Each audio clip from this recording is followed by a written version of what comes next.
นะเจ้าแล้วก็ห่าง2 เมตรนะเจ้าห่าง1 เมตรนะเจ้าเอาผ้าจีวรวางขมิ้นส้มปล่อยวางนะเจ้าตั้งแต่เพิ่นยังมาประกาศนะเจ้าเห็นว่าเพิ่นบอกว่าสงกรานต์ปีนี้เหมือนให้จัดทนายปอก็เลยสักเก้าดำหัวก่อนเลยนะเจ้าตั้งแต่วันที่3ที่4ตั้งแต่เพิ่นยังมาประกาศว่าห้ามสักเก้าดำหัวห้ามมีพิธีเทศกาลทั้งหลายนะเจ้าปีใหม่เมืองนะเจ้ากำเมืองเป็นฮ้องว่าปีใหม่เมืองเป็นประเพณีที่จัดกันในเดือนเมษายนนะเจ้าทุกเดือนนะเจ้าและเป็นในปักกระตืนล้านนานะเจ้าเพิ่นบอกว่าเมษายนนี้คือเดือน7นะเจ้าเดือน7เหนือเป็นประเวณีนะเจ้าคนทางภาคกลางบ้านฮ้องประเพณีแต่บ้านเฮาจะฮ้องว่าประเวณีปีใหม่เมืองเป็นการเปลี่ยนพ.ศ.ของคนเมืองนะเจ้าเพิ่นฮ้องว่าเปลี่ยนศักราชเมืองนะเจ้าเอาเดือนเมษาเป็นเดือนแรกของปีอยู่บนพื้นฐานของความเชื่อเรื่องการเปลี่ยนศักราชใหม่และเป็นโอกาสให้หมู่ชาวบ้านญาติพี่น้องสมาชิกในครัวเรือนนะเจ้าได้มาอยู่ร่วมกินร่วมทานร่วมสุมาคารวะผู้หลักผู้ใหญ่นะเจ้าวันแรกก็ต้องทำบุญนะเจ้าช่วงเวลาปีใหม่เมืองมีงานกันอย่างพ้องนะเจ้าวันแรกก็จะมีงานสังขันร่องนะเจ้าสังขันร่องนี่คือวันที่13 เมษายนของทุกปีเป็นวันสังขันร่องเป็นวันแรกของกิจกรรมประเพณีของปีใหม่เมืองนะเจ้าแล้วมีการจุดประทัดไล่สังขารตอนเวลาของ3:30 นาที26 วินาทีนะเจ้าชาวบ้านก็จะจุดประทัดนะเจ้าตีค้องนะเจ้าแล้วก็ไล่ตัวสังขารนะเจ้าเป็นห้องไล่ตัวสังขารนี้คนในบ้าน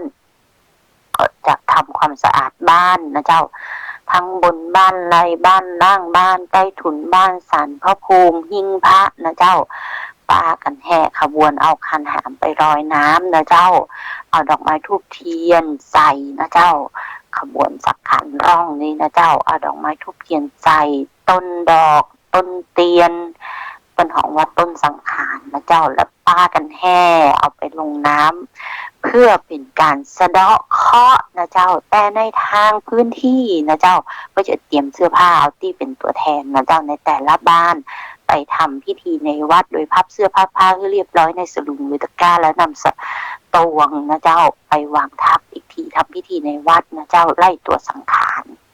แล้วก็เอาไปสะบัดที่น้ำเพื่อเป็นการสะบัดเคราะห์บางพื้นที่จะมีการนำเชือกใส่สิญจน์ของแต่ละครอบครัว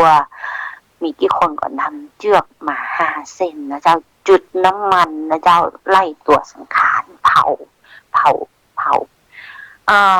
เชือกถ้ามี5 คนก็5 เส้นแต่เชือกนี้นะเจ้าเปิ้นเป็นแจ้เอาเชือกนะเจ้าเปิ้นเอาใส่สิญจ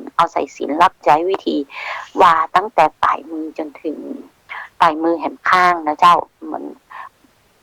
แขนขวาจนสุดแขนซ้ายนั่นนะเจ้าว่าแล้วก็เอาไปเผาเวลาทำพิธีนะเจ้าเผานี้เปิ้นจะมีตัวเปิ้งนะเจ้าไปนั่งหน้าตัวเปิ้งไผ่เปิ้งมันนะเจ้าเปิ้งหมูเปิ้งหมาเปิ้งแตะนะเจ้าละแต่ในปีเปิ้งที่เฮาเปิ้งกันนะเจ้าเปิ้งนี้หมายถึงว่าในปีเกิดนะเจ้าในปีเกิดที่เฮาได้เกิดขึ้นมากันแล้วก็วันนั้นก็จะมีสระผมสระเก้าดำสระผมตัวเองนะเจ้าอาบน้ำทำความสะอาดบ้านนะเจ้าเนี่ยเอาปาไปแห่ลงน้ำเพื่อสะเดาะเคราะห์ในเจ้าและวันต่อมาวันที่14เป็นวันเน่านะเจ้าภาษาเมืองของวันเน่าแต่ถ้าเป็นภาษาไทยมันจะของวันเน่านะเจ้า14 เมษายนของทุกปีเป็นวันที่2ของประเวณีปีใหม่เมืองตามประเพณีแล้ววันนี้เป็นฮ้องว่าวันดานะเจ้าต้องเตรียมสิ่งของเพื่อทำบุญในวันรุ่งขึ้นตลอดทั้งวันนะเจ้าละอ่อนนะเจ้าคนเฒ่าผู้เฒ่าผู้แก่ก็จะไปค้นทรายแม่น้ำเข้าวัดนะเจ้าแต่ทนายพอปีนี้ไม่ได้ไปค้นทรายที่แม่น้ำนะเจ้าก็ไปจ้างเปิ้นนะเจ้าซื้อทรายจากร้านก่อสร้างนะเจ้า มาทำบุญที่วัดนันทารามกับวัดเมืองสารนะเจ้าวัดละตี2 ตีนะเจ้าแต่อยู่ในตำบลไหหญ้าเหมือนกันไม่ได้ออกไปนอกตำบลไหหญ้าเลยปีนี้นะเจ้าน้องโควิดมาตุยหานะเจ้าไปในช่วงเวลากลางวันนะเจ้าแล้วก็เปิ้ลบอกว่าเป็นการเพื่อก่อเจดีย์ทรายนะเจ้าทนายปอก็ได้ทำปีนี้ตัวยนะเจ้าแล้วคนเมืองล้านนาเปิ้ลมีความเชื่อว่าวันเน่าถ้าใครจะปลูกปืนไม้คือรีบตัดไม้ภายในวันนี้นะเจ้าถือว่าไม้จะมาเน่านะเจ้าจะมามีมอดนะเจ้าจะมามีปวกนะเจ้าวันเน่าก็คือปวกเน่านะเจ้ามอดก็จะเน่าแต่ไม้มาเน่านะเจ้าแต่วันเน่านี้เปิ้นจะบอกคือปากนักนะเจ้าเปิ้นจะคือดักแซดนะเจ้าเงียบได้เงียบนะเจ้าเฉยไว้ได้เฉยนะเจ้าห้ามด่าห้ามแจ้งห้ามกล่าวร้ายนะเจ้ามาอ่านปากจะเน่าทั้งปีนะเจ้าเป็นอัปมงคลนะเจ้า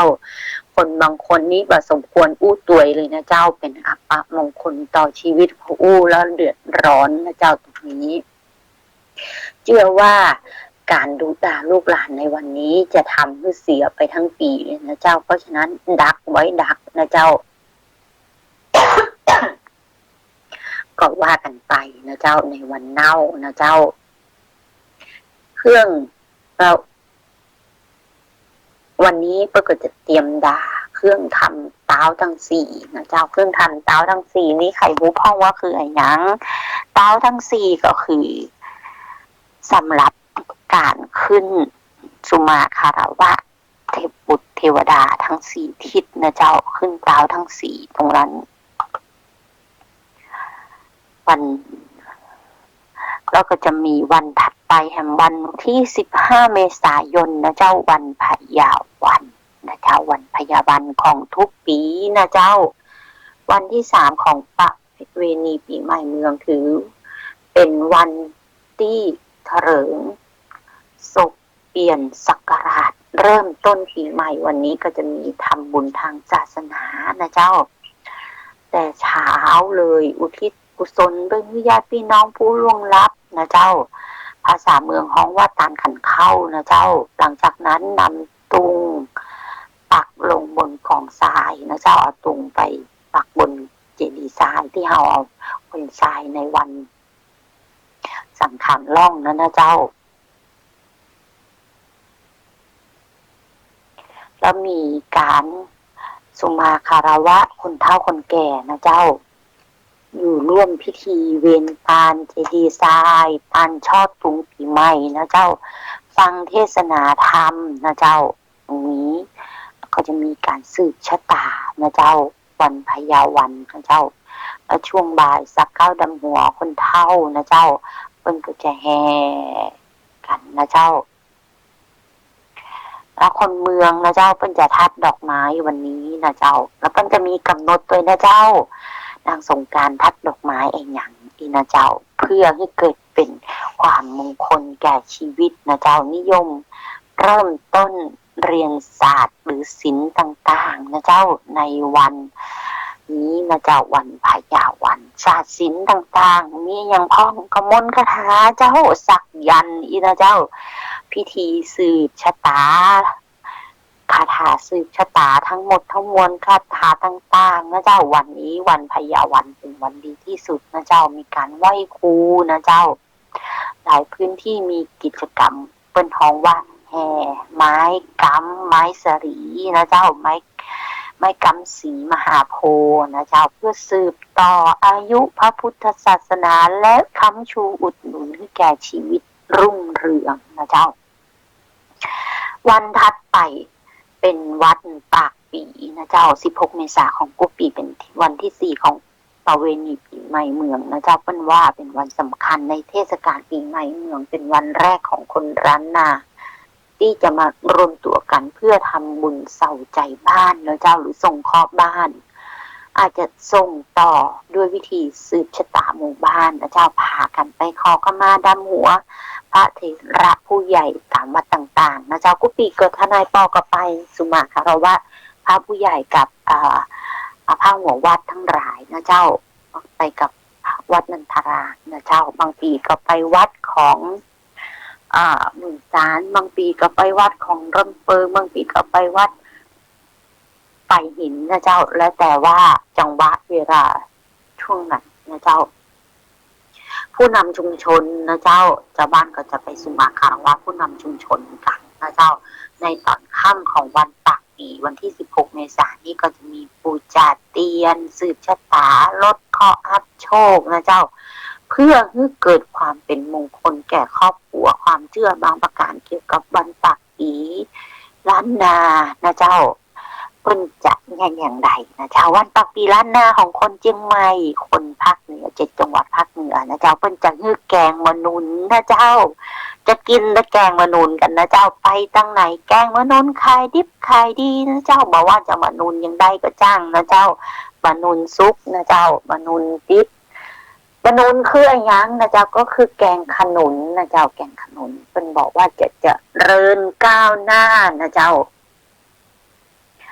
มาจากชื่อของขนุนนะเจ้ามีการเกื้อหนุนค้ำชุนครอบครัวนะเจ้า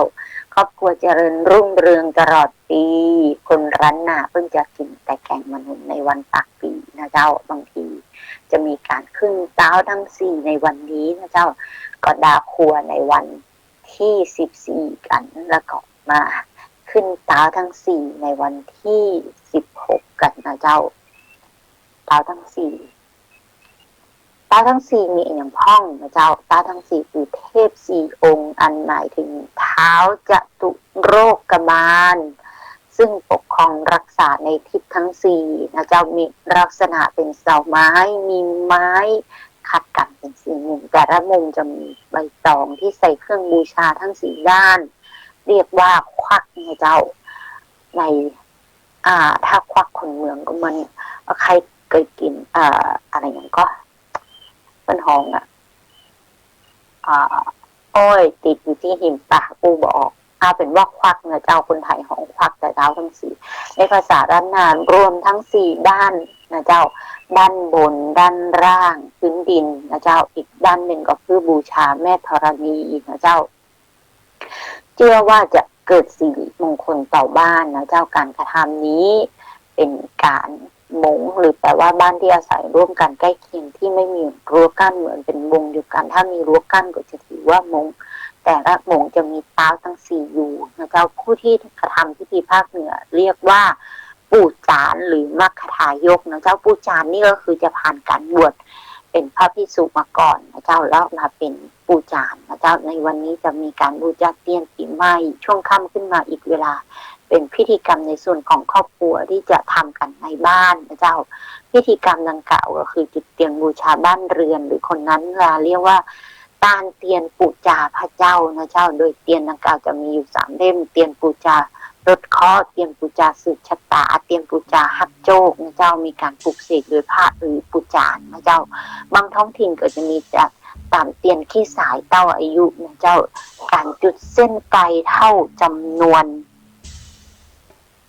อายุนะเจ้าขี้สายหรือเส้นไกนี้จะทำมาจากเส้นได้พื้นเมืองนำไปชุบขี้ผึ้งหรือไขมันน้ำมันมะพร้าวนะเจ้าปัจจุบันนี้นิยมจุบน้ำมันพืชที่ใช้ในครัวเพราะง่ายดีพอข้ามรองเอาขี้สายเท่าอายุไปจุดบูชาที่ลานพระธาตุเจดีย์ในวัดนะเจ้าหรือลานทรายหน้าพระวิหารนะเจ้าหมดเวลาสำหรับทนายปอแล้วนะเจ้าตี 5:59 นาทีแล้วอาจารย์บอกว่าสมควรแก่เวลาได้บอกลาสถาญาติโยมนะเจ้านมัสการลาและสวัสดีญาติธรรมทุกท่านเจ้ากลับมาพบปะทนายปอใหม่นะเจ้าพรุ่งนี้6 โมงเจ้านะเจ้าตี 5 ถึง 6 โมงเจ้านะเจ้าในวันอาทิตย์2 วันตะอันนะเจ้าที่จะพบปะทนายปอกับ104.5 เมกะเฮิรตซ์แม่ทนายปอนี่วิดทุกเรื่องเลยนะเจ้านมัสการลาและสวัสดีญาติธรรมทุกท่านเจ้า